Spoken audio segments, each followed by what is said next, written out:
Welcome to the T2 hubcast. Join T2 and guests as they discuss all things personal and professional development.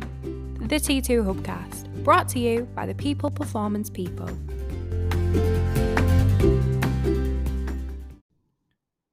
So welcome to the T2 hubcast with me, Martin Johnson. And me, Scott Morrison. Scotty. How are you doing? Welcome. Thank you.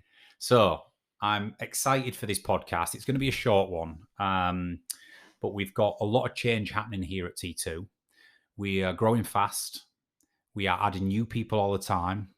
And I'm pleased to say that Scott Morrison has come on board as a senior consultant at T2. You are how long in now, Scott? How many weeks? 2. 2 weeks, is that all? Yeah. Feels like you've been here about a year, mate. I don't know if that 2 weeks. This is the 10th day. I don't know if that's a good thing or a bad thing. But I've known Scott for the best part of, I want to say, 20 years. No? More.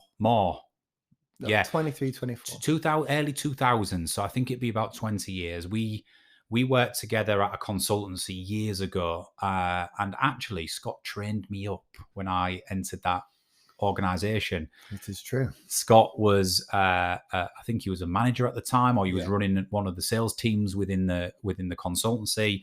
And I joined as a young, fresh out the military whippersnapper. And I started in sales, and Scott was training me up on the products and the services. So it's amazing, full circle. Scott continued with his career, and now he's landed here at T2, and he's going to be a senior consultant delivering to our customers. And Scott, I'm delighted to have you on board. Thank you. How have you found your first 2 weeks at T2?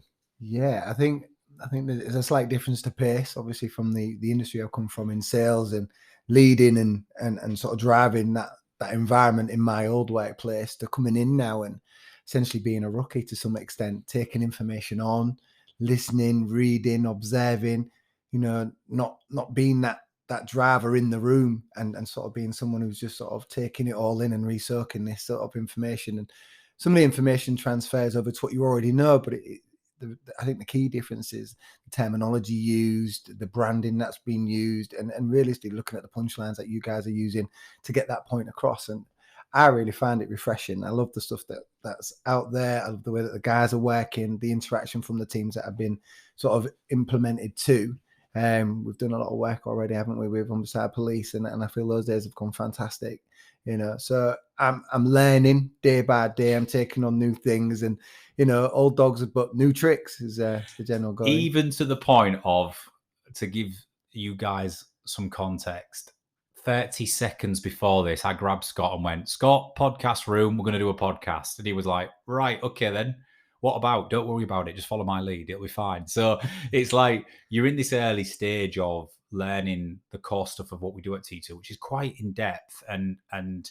But also we're saying, right, go to a client with Spencer and go and help facilitate this. Right, now come in the office and we're going to have a session on. It's quite. And then you did your print accreditation this week over with the print provider. Love that, by the way. And you've learned about print and the psychometric testing that we use. So it's all a bit of a whirlwind at the minute. And like you say, you've done 20 years in an industry more where you've risen the ranks and you've been incredibly knowledgeable in the area, and you've more or less been the educator, the teacher. Yeah. And now you're coming in and it's like, right, I've got to learn fast, because I've already told Scott come July he's delivering on his own. First day of school, but I'm going to go through the 10 years in about 10 weeks, if not less. So yeah. Cool.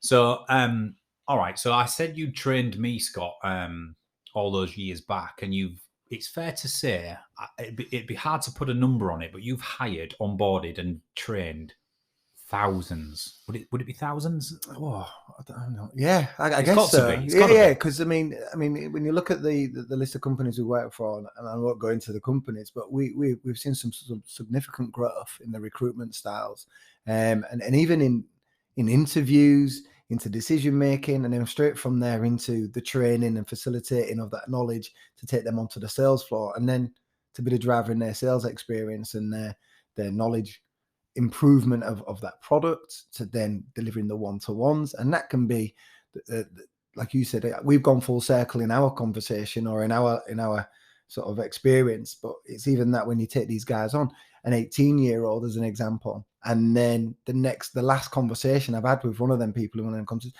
was a one-to-one, and there was a call center manager 5 years So later you're on. seeing the progression of people from you taking them on as an 18-year-old, developing them, training them up, and now they're call center managers or they're sales managers or whatever it might be. 100%. So what do you think, in your experience across those years and all of those people, what would you say your training style is, or your development style when you work with people one-to-one in groups?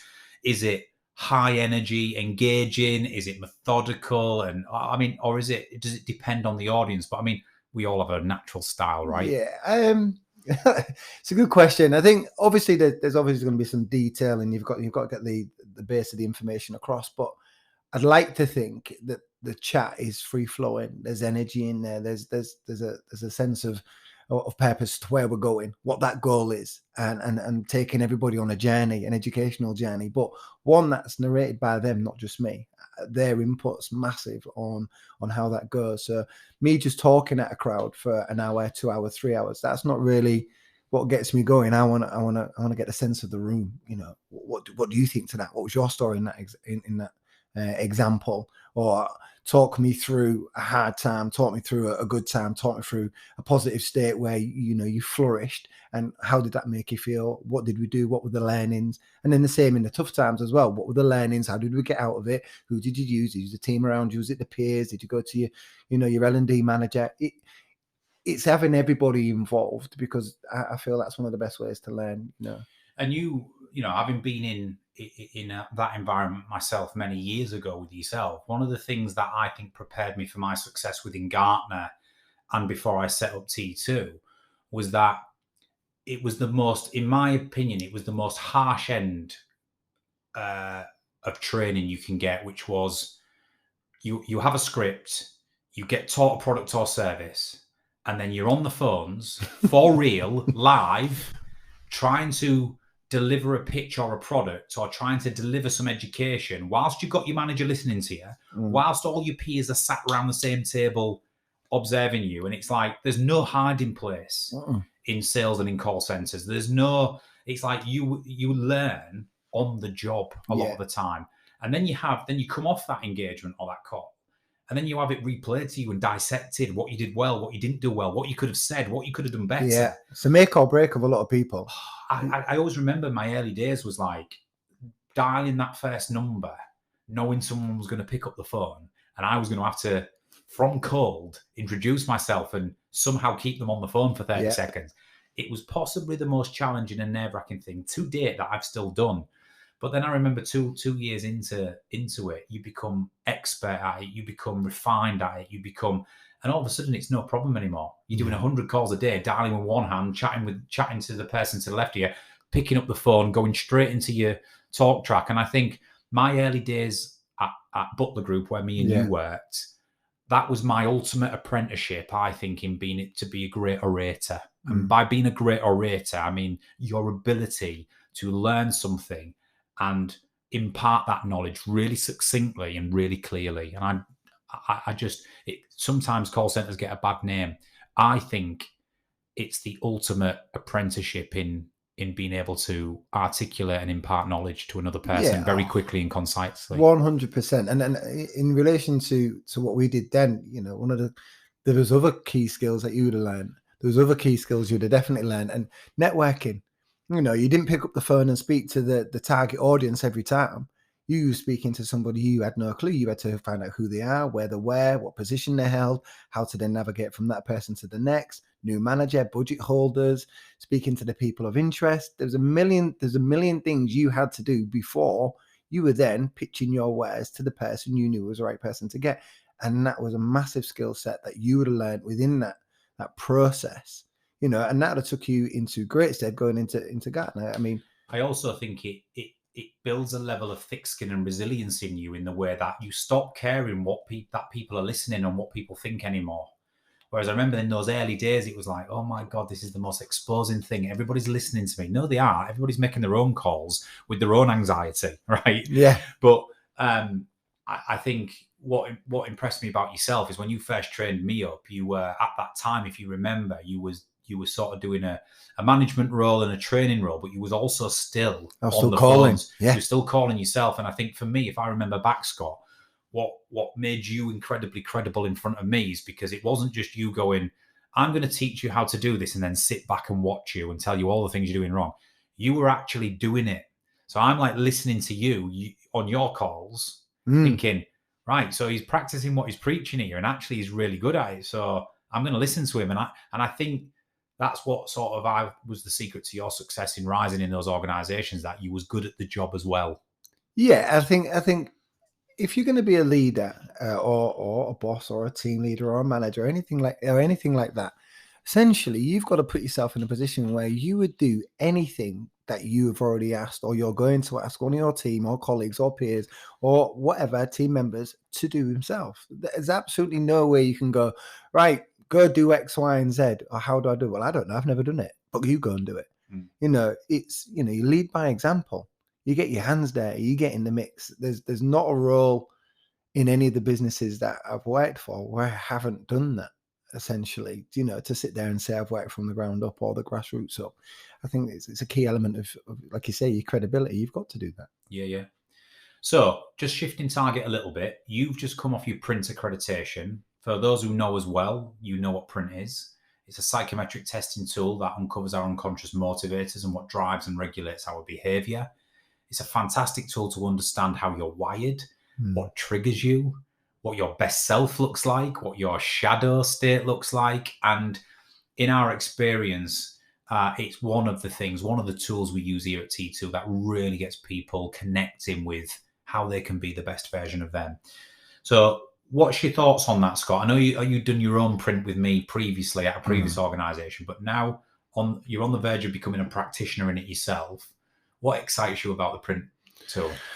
If I'm honest, I think, and I've mentioned this before, and I don't think he was in the room when I did, but the print side of things, it really excites me. I think it gives people a real knowledge to a number of different things. And I don't want to spoil the secret to everything that these people are doing, but it opens your mind and your knowledge of yourself to a completely different level. For myself, you have an idea of, right, I am this type of person, I am this type of leader, I am this type of team member, I'm this type of partner to my wife, I'm this type of person, or a father to my child. But what this does is it really educates you on why and how I've got there, and the emotional connections to all of these things as well. And just having that in my locker just sort of makes me feel a little bit more confident in myself when speaking to different people from different backgrounds. And we was at a speaking gig last night with yourself. You're introducing me to people that I've never seen before, never met before, from all different levels at this big, massive organization. But just the self-confidence that you have, you can wing it and you can pretend and you can put that up front. But genuinely, just from spending the full day yesterday going through certain key factors of why my makeup is my makeup, going into any room now, I generally feel that anyway, but just having that little bit of knowledge about me behind me to back me up and to give me that bit more security just felt like an everyday thing. There was no issues to it. So interesting. Let's go into that. Me and you are very similar in the way we're motivated. Often if me and you are in the pub or at a house or with our wives, we struggle to get a word in. we talk over each other. We're excitable. I think we are speaker thinkers. Yes. We speak as we are thinking, whereas some people are thinker speakers, where they're thinking and they'll reflect and then come in and respond. It's safe to say we're speaker thinkers with strong personalities, strong drivers, and we're very similarly wired with motivators. So the question is this, from one fellow 8-3 to another, which means me and Scott are very driven to be independent, self-motivated, in control. We like to be the masters of our own destiny.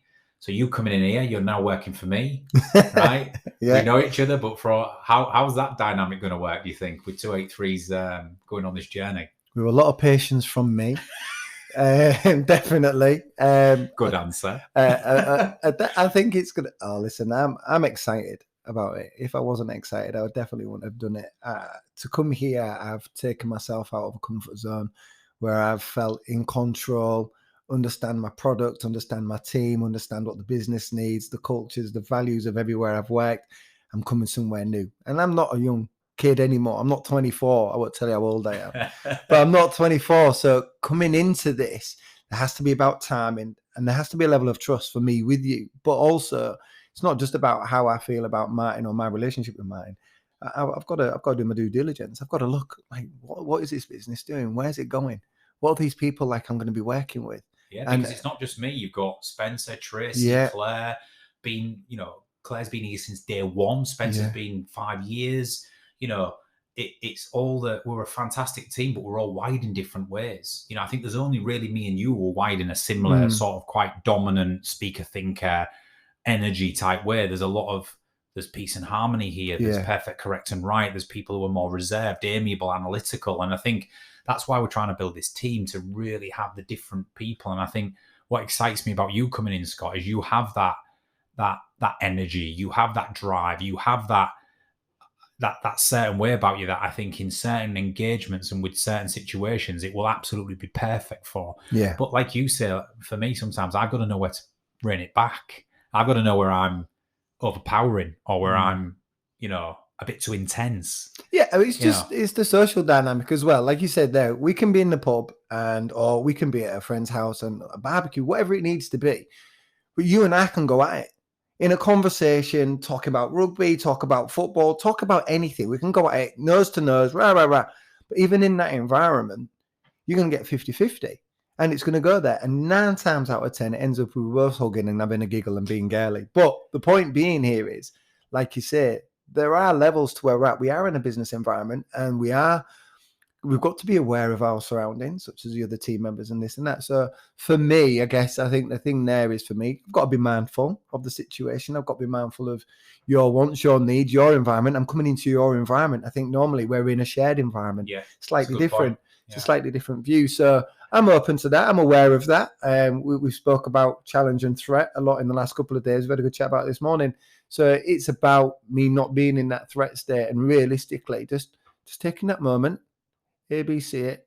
ABC it. Yeah, that's it. And then just be aware of the situation. I mean, and I think the key thing, and this comes from my man Spencer, listening to him over the last few days, a lot of what goes on in organizations, a lot of the fast talk that goes on along the situation play where people are in the mix, they're in their flow, they're moving in their best self and everything's 100 miles an hour.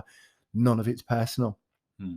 The conversations happen, a one-liner might be dropped by you as you open a door, Mozart, Scott, blah, blah, blah, and you're out. I might be sitting there thinking, hang on a minute, what's that about? Has he just had a pop? Has he had a pop? I don't know if he's had a pop. The rest of the room are in the middle of doing something else. I've got to work that out for myself. And being in this new environment, it's a case of actually just relax. I know what this is about. Take a breather. I'll check it with him again in a minute. But what do I know? What did I get from that message? What can I deliver back to him? And how can I get that done for him? So it's just doing that. Normally, I'm the guy who opens a door, blurts out a load of instructions, 100 miles an hour, wagging fingers, even though it's not intentionally made that way, and then go out and expect something to land on my desk or expect something to happen as a result. And it's just knowing that role reversal and getting things right. I think you'd be great, mate. I think you're the one thing about you is you've always been driven. You'll do what it takes. You'll put in the graft. And I think, when you in a month from now, 6 weeks from now, when you've got your full schedule and you've got you're prepping for clients and you're delivering, I think you'll be absolutely dynamite. And I think you're going to be great at T2. The variation will suit you. We do everything here from speaking engagements to coaching to large groups, small groups, conferences, team building exercises, virtual, face-to-face, international, national, there's a lot of variation in it, which keeps it fresh. It keeps you on your toes. You got to prep for everything. You got to be organized and structured. But I often say this, the most thing I'm proud of at T2 is that, we genuinely get fulfillment from what we do. It's an amazing thing to potentially have the opportunity to change somebody's life, to change a team dynamic, to change somebody's decision as to whether they might be leaving their job or not. Yeah. It can lie in our hands. Yeah. We can fix problems and identify areas where people are being disengaged or what their opportunities might be to become more engaged. And I think that's it's a big responsibility, but it's an incredibly rewarding thing when we have that impact. So, and I know firsthand that floats your boat. Yeah, 100%. That's why you're here. Yeah, and that's it. And that is, top and bottom of it. That is it. That's the challenge now. Yeah. That's to create that into my new comfort zone. As I say, we've been in sales, leadership, performance management, etc., etc., etc., chasing targets, chasing dates, all of that. This is now about the people element, the one-to-one element, the awareness, spreading awareness, just giving them that. Like I said earlier on, just from knowing some of this information has made me feel more secure in my own skin, and giving people that security. Yeah. I don't know if there's many better gifts that you can give someone to get about their day and their work. Awesome. We're going to finish with three quick fire questions, Scott, on you. All right. Okay. 3 quick fire questions on you. Right. Let's start. Number 1, where is your most favorite place you've ever visited? Oh, it's a very good question. There are a couple, but I'm going to go with Thailand with my wife on my honeymoon. Thailand, amazing. Right. Number 2, what is your biggest trigger? What pushes your buttons? Poor communication, being kept out of the loop. Yeah, I can imagine that. Number 3, what is the most important thing in your life? My family. Awesome. Scotty Morrison, welcome to T2. Thank you. Welcome to your first podcast. Good to be here. And you'll hear more from Scott. You'll see Scott, I'm sure, if you're working with us. And it's great to have you part of the team, mate. That'll do for now. And we'll be back shortly with another T2 Hubcast. Thank you and goodbye.